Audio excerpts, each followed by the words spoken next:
Welcome to the Gospel of Barbecue according to Guillermo.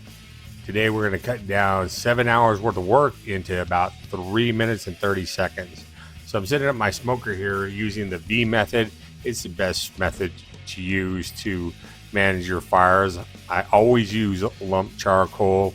It makes the best coal bed, burns nice and slow. And of course I got this stupid thing that I don't really need, but it's really cool. It's called a grill gun. I attach it to my big old propane tank. I am a recovering gas griller, so I had a propane tank lying around. So just check this out. I wish I could turn the sound back on, but I lost the sound just to hear the roar of this torch and get this fire going. This is the most important part about smoking meat, man, is you have to get a really good coal bed. That's really the basis of it. If the fire goes out and the coal bed's nice and hot, you can manage your temperature for a little while you get your fire going again. I'm starting off here with some mesquite. I like the flavor. I like the way it makes ribs taste. Of course, you got to split your wood. This is always a lot of fun. Take out all your frustrations on this. Got to get your thermometer in place. Make sure that your smoking area is up to temperature before you put your meat on. Make sure that fire is going. And of course I have those other two splits there ready to go on top of the hot smoke box just to make sure that they ignite quickly. If you don't have one of these log splitters, you really need to get one.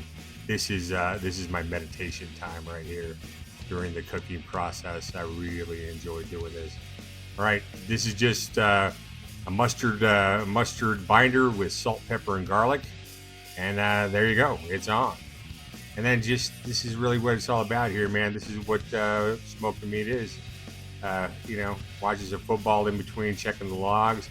The fucking fire went out on me here, so I got the log going back on here, and I got this cool little blower here that's gonna light the fire right up, no problem. My smoker never went under 230 degrees all day.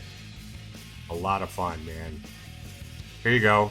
Spritzing the ribs with some apple cider vinegar and water.